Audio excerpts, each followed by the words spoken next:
पहिले आई दरबार हो, अक्षर से साफ करी चौखट तोहार हो।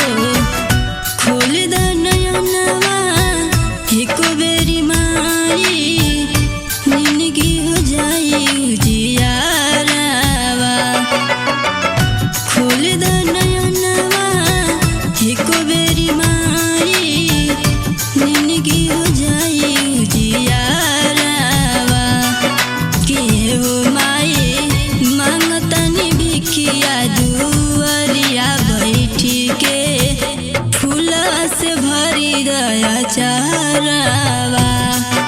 के हो माई मांगतनी भिखिया दुअरिया बैठी के, फूल से भरी दया चारवा।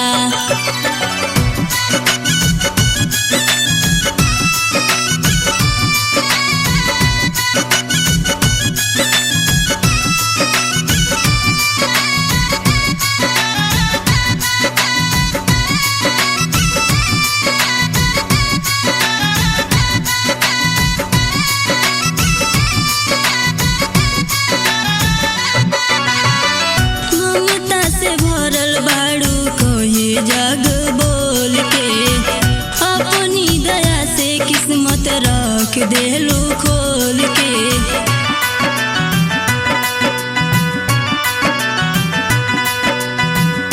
ममता से भरल बाड़ू